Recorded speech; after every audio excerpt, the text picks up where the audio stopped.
আলহামদুলিল্লাহ অবশেষে জামিনে মুক্ত। আলহামদুলিল্লাহ বলেন, একটু জোরে বলেন আলহামদুলিল্লাহ। আমরা চাই কোরআনের যত পাখি খাঁচাই বন্দি আছে একে একে সবাই যেন নিরে ফিরে আসে, আবার যখন টিয়া পাখির মতো সুন্দর করে কোরআনের কথা জাতির মানুষকে শোনাইতে পারে। আমরা একজন কোরআনের পাখিকে হারাইছি, বাকিগুলোকে হারাইতে চাই না। কথা বলেন ঠিক কিনা? এই জন্য কোরআনের কথা চলছে, চলবে। এদেশের মানুষ আলেমদেরকে কলিজাতে ভালোবাসে। তবে আলহামদুলিল্লাহ আমি আজকেও নিউজে দেখলাম ওয়াসিরেই মুক্তি পাচ্ছেন আল্লামা মামুনুল হক। আলহামদুলিল্লাহ বলেন, কথা বলেন না কেন? আরে ভাই, প্রেমিকে নিয়ে মামলায় ফেঁসে গেলে 7 দিনও জেলখানা থাকা লাগে, আজকে বউ নিয়ে ঘুরতে গেলেও ঝামেলা। কতক্ষণ ঠিক কিনা? মনে রাখবেন, বাংলাদেশের হুজুরদের 2-4 জন হুজুর যারা আছে এদের বউ বেশি হতে পারে, হুজুরদের বউ বেশি, সন্তান বেশি, কিন্তু কোন আলেম ধর্ষণকারী হতে পারে না। কথা বলে ঠিক কিনা? এই পৃথিবীর অধিকাংশ নবী রাসূলদের একাধিক স্ত্রী ছিল। আল্লাহু আকবার বলেন। একাধিক স্ত্রী থাকা ভালো, খারাপ না। কথা বলেন না কেন? নিজের চরিত্র স্বভাবকে কন্ট্রোল করার জন্য, নিজের সামর্থ্য যদি থাকে, ইনসাফ কায়েম করার ক্ষমতা যদি থাকে, কথা বলেন না কেন, সে একাধিক স্ত্রী রাখতে পারে। কয়টা পর্যন্ত? 4টা। তাহলে এদিক খেয়াল করেন, একের অধিক বিবাহ করা হালাল। আবার কোন কারণে কোন স্ত্রীর সাথে যদি ভালোবাসার মিল না হয় তালাকও দিতে পারে। কথা বলেন ঠিক কি না? এগুলো নিয়ে সমালোচনা করবেন না, ওলামা ইকরামদের সমালোচনা থেকে বিরত থাকবেন। এই জন্য যারা একাধিক বিবাহ করলে আলেমদেরকে নিয়ে সমালোচনা করে, নানান ধরনের ট্যাগ লাগায়, মিথ্যা তহমত দেয়, আজেবাজে কথা বলে, আল্লাহ যেন তাদের হেদায়েত দান করেন। জোরে বলেন আমিন। আর একটু জোরে বলেন আমিন। এজন্য বউ নিয়ে ঘুরতে গেলেও বিপদ। কথা কোন ঠিক কিনা? সবাইকে কাবির নামা নিয়ে যায়। আপনারা গেছিলেন কোনদিন? আজ পর্যন্ত যান নাই। হুজুরের কাবির নামা লাগে, শাকিব খানের কাবির নামা লাগে না। এই জন্য মিথ্যা তহমত দিয়া ট্যাগ লাগায়া কোনো লাভ নাই। আবারও বীরের বেশে ফিরে আসবেন, শাইখুল হাদিস ইবনে শাইখুল হাদিস। আবারও কোরআনের ময়দানে আসবেন, কোরআনের কথা বলবেন। আলহামদুলিল্লাহ, আলহামদুলিল্লাহ। আজকেই মুক্তি পেতে পারে, কালকেই মুক্তি পেতে পারে। কথা বলেন ঠিক কিনা? আলহামদুলিল্লাহ অবশেষে জামিনে মুক্ত। আলহামদুলিল্লাহ বলেন, একটু জোরে বলেন আলহামদুলিল্লাহ। আমরা চাই কোরআনের যত পাখি খাঁচাই বন্দি আছে একে একে সবাই যেন নিরে ফিরে আসে, আবার যখন টিয়া পাখির মতো সুন্দর করে কোরআনের কথা জাতির মানুষকে শোনাইতে পারে। আমরা একজন কোরআনের পাখিকে হারাইছি, বাকিগুলোকে হারাইতে চাই না। কথা বলেন ঠিক কিনা? এই জন্য কোরআনের কথা চলছে, চলবে। এদেশের মানুষ আলেমদেরকে কলিজাতে ভালোবাসে। চোর, ডাকাত, সন্ত্রাস, খুনি এরা জেলখানায় গেলে মানুষ সিসি করে, আলেম ওলামা জেলখানায় গেলে সিসি করা যাবে না। তাদের মিথ্যা তহমত দেয়া, মিথ্যা অপবাদ মাঝে মাঝে 2-4 জনকে ফাঁসাইয়া জেলখানায় যেতে পারে। ভীত হওয়া যাবে না, ভয় করা যাবে না। বাজান গো, আমার সমস্যা আছে, সমাধানও একদিন হবে। কথা বলেন ঠিক কিনা? এজন্য খবরদার, আলেমদেরকে ভুল বুঝবেন না, আলেমদেরকে কলিজা দিয়ে মহব্বত করবেন, ভালোবাসবেন, আলেমদের পাশে চিরকাল থাকবেন। দেখবেন সমাজ একদিন পরিবর্তন হবে ইনশাআল্লাহ। কবুল করুন। একটু জোরে বলেন আমিন। কষ্ট হচ্ছে? আলেমদের মুক্তি সবাই চান তো? আল্লাহ কবুল করেন, জোরে বলেন আমিন। আমরা চাই আলেমেরা, সব আলেমেরা মুক্ত বাকাতে করুন। 7 মার্ডারের আসামি 8-10টা খুন করছে, তারা যদি বাহিরে থাকে, আর হুজুর কি অপরাধ করছে? হুজুরদের কি অপরাধ? কিছুই নেই। এমনি একটু কথা বলতে পারেন যে হুজুর একটু সংযত ভাষায় বলবেন, এইগুলো বলবেন না। একটা হুজুর ভুল ভাল বক্তব্য দিয়েছে, স্লিপ অফ টান হতেই পারে। অনেক কথা বলি আমরা, 2-1টা ভুল হতেই পারে। কথা বলেন না কেন? আমরাও তো মানুষ, মানুষেরই তো ভুল হয়। কথা নেতা বক্তৃতা দিতে আগামী ঈদুল জানাজার নামাজ, ঈদুল আজহা না কয়, জানাজার নামাজ কয় না? এটা তো ভুল হতে পারে, মানুষের তো ভুল হয়। কত ভুল ভাল বক্তব্য নেতাদের আছে, ওগুলোর বিরুদ্ধে। তাহলে যদি আপনারা ভুল ভাল বক্তব্যের বিরুদ্ধে ধরেন, তাহলে তো ওনাদেরকে গ্রেফতার করা দরকার। খালি হুজুরদের নরম পাইছেন না, হুজুর এটা কইছেন, ওইটা কইছেন, ঠিক আছে বাদ দিলাম, বলবো না, ভুল হয়েছে, মাফ করে দেন। কথা কয় না কেন? আল্লাহ কবুল করেন, জোরে বলেন আমিন। ফেরাউন টেনশনে পড়ে গেল, কি করা যায়? বিবি আপত্তি করেছে। অনেক কঠিন স্বামীও মাঝে মাঝে বইয়ের কাছে দুর্বল হয়ে যায়। এইবার ডেকে বলে, ঠিক আছে আমি রাজি হয়ে গেলাম। ফিরাউন ডেকে বলে, আমি রাজি হয়ে গেলাম। এইবার আসিয়া মুসা নবীকে পালক পুত্র হিসেবে লালন পালন করতে চায়। কথা আছে, যেখানে বাঘের ভয় সেখানে রাত হয়। যারে খুঁজতেছো মারার জন্য আল্লাহ তোমারে দায়িত্ব দিল, তারই লালন পালন করার জন্য। বলেন আল্লাহু আকবার। এবার আসিয়া বলে স্বামী শুধু ছেলে দিলে হবে না, এই ছেলেকে দুধ পান করাবে কে? রাজ্যের মধ্যে ঢোল পিটায় দেন। ফেরাউনের ছেলে সন্তান যে দুধ পান করাবে মাসে মাসে বেতন দেওয়া লাগবে। ফেরাউন বলে রাজি। এবার হাজার হাজার মহিলারা ফেরাউনের দরবারে হাজির হয়েছে। পয়গাম্বর মুসা নবীকে কোলে নাই, স্তন খুলে মুখ লাগায়া দেয়। আল্লাহর পয়গাম্বর মুসা আলাইহিস সালাম কোন মহিলার স্তনে দুধ পান করে না, বলুন সুবহানাল্লাহ। সমস্ত মহিলারা ব্যর্থ হয়ে চলে গেল। ওই যে মুসা নবীর বড় বোন নাম তার মারিয়ম, মনে আছে না নাই? ডেকে বলে রানী আসিয়া, আমার কাছে এমন একটা ধাত্রীর খবর আছে, আমার বিশ্বাস এই ছেলে তার দুধ পান করতে পারে। তাই নাকি? বলে হ্যাঁ। এইবার দুইজন লোক পাঠায় দেওয়া হলো। মুসা নবীর মাকে ফেরাউনের দরবারে নিয়ে আসার পরে এইবার পয়গাম্বরের মা যখন সন্তানকে কোলের মধ্যে নিয়ে স্তন গিলে মুখ লাগা দিয়েছে, আল্লাহর পয়গাম্বর মুসা আলাইহিস সালাম মায়ের স্তনে দুধ খাওয়া শুরু করেছে, বলুন সুবহানাল্লাহ। নবীদেরকে শিশুকাল থেকে জ্ঞানী বানিয়েছেন কে? এইবার আসিয়া বলে আপনার বেতন ডাবল, থাকার কোয়ার্টার ফ্রি। মুসা আলাইহিস সালামের মা ডেকে বলে ও রানী আসিয়া, সন্তানকে যদি দুধ পান করাতে চান আপনার বাড়িতে নয়, সন্তান থাকবে আমার বাড়িতে, বলেন মারহাবা। মুসা নবীর মা পৃথিবীর প্রথম মা, যে মা তার আপন ছেলেকে দুধ পান করাইয়াও বিনিময়ে বেতন পেয়েছিল। সুবহানাল্লাহ বলবেন না? এটা হলো পৃথিবীর প্রথম মা মুসা আলাইহিস সালাম।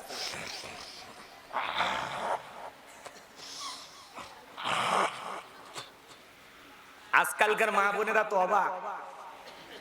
ওই যে এক মহিলা দেখলাম বিদেশি, মাত্র 16 মাসের একটা শিশু সন্তান, তাকে বাড়ির ভিতরে রাইখা বন্ধুর সাথে গেছে 10 দিনের সফরে। এটা মা না ডাইনি?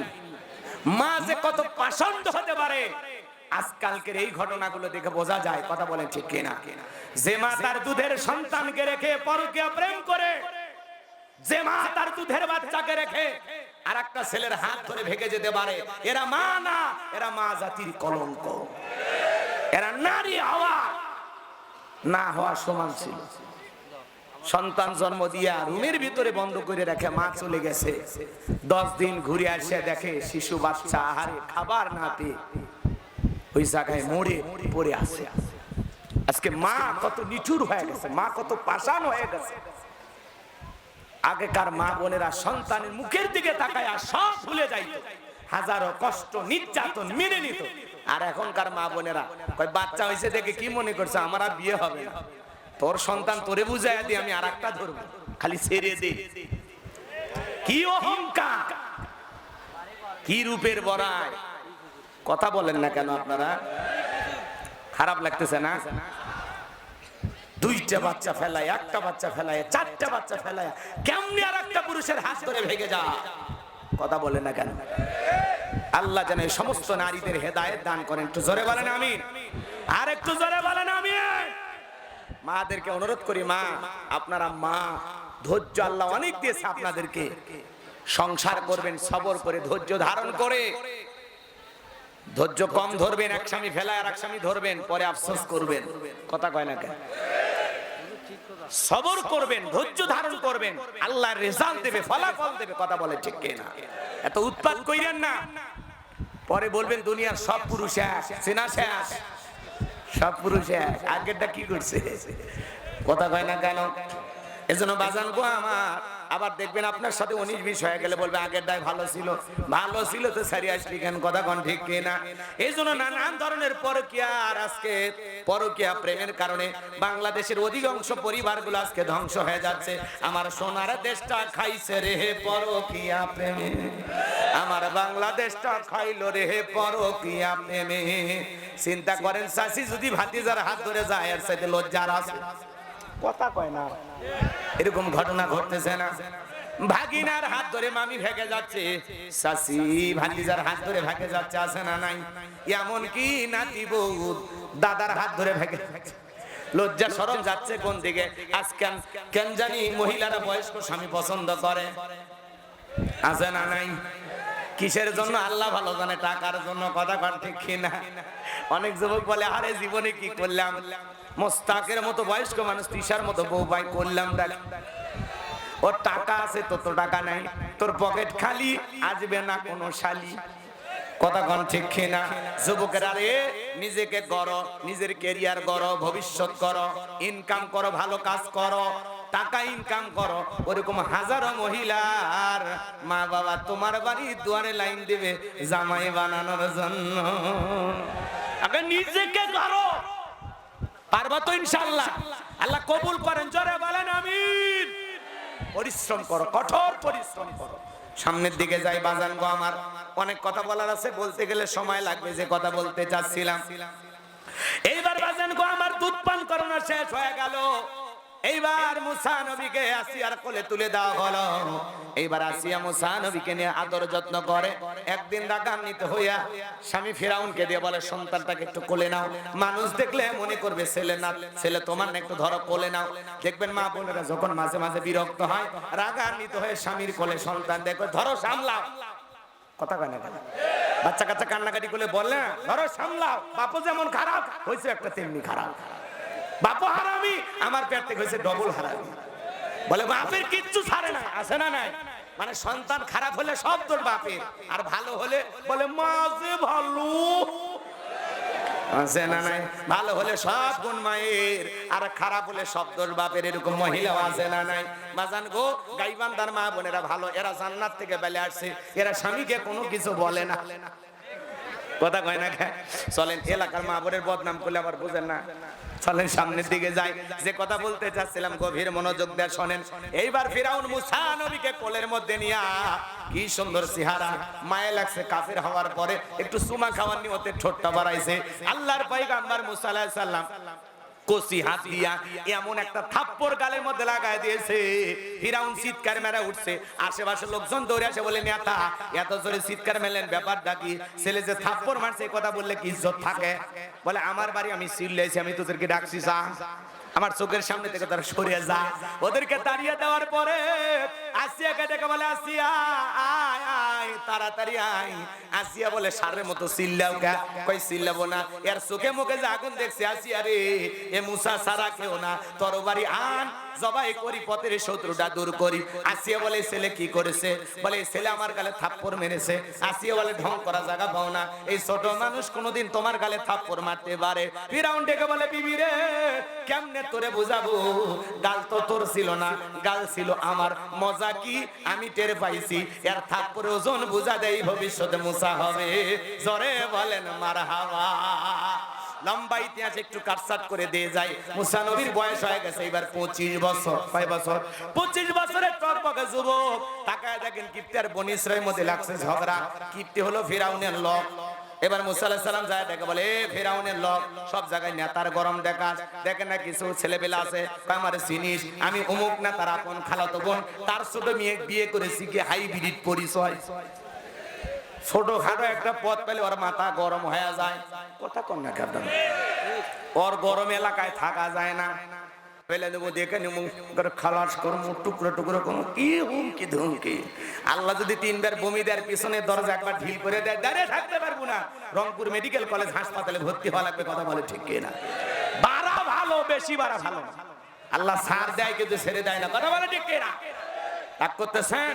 এবার চলেন বাজান, মুসা আলাইহিস সালাম নিঃসম্প্রদায়ের লোকের পক্ষে কিপ্তিকে মারছে একটা ঘুষি। ইয়া ঘুষিতে কিপ্তি দুনিয়ার থেকে ডিলেট। ইন্না লিল্লাহি ওয়া ইন্না ইলাইহি রাজিউন, জায়গাতে খালাস। এইবার ফিরাউনের দরবারে হয়ে গেল মুসা নবীর বিরুদ্ধে মার্ডারের মামলা। আল্লাহ ডেকে বলে, মুসা রে আর থাকা যাবে না, মাদাইনে দিকে রওনা করো। আল্লাহর পয়গম্বর মুসা আলাইহিস সালাম তখন আল্লাহ পাকের অর্ডার পাইয়া মাদাইনে দিকে রওনা করলেন। মাদাইনে যাওয়ার পরে শুআয়ব আলাইহিস সালামের 2টা মেয়ের সাথে পরিচয় হয়ে গেল। পানি খাওয়ানোর ঘটনা অনেক আলেম ওলামা বলেছে, আমি আর ওই আলোচনা আজকে আপনাদেরকে শোনাইলাম না। শুআয়ব আলাইহিস সালামের 2টা মেয়ের সাথে তার বাড়িতে চলে গেলেন। যা বলে, আব্বা একটা ছেলেকে পেয়েছি, আমাদের বাড়িতে একটা রাখাল থাকা দরকার, আমরা মেয়ে মানুষ পানি খাওয়াইতে গেলে নানান সমস্যা হয়।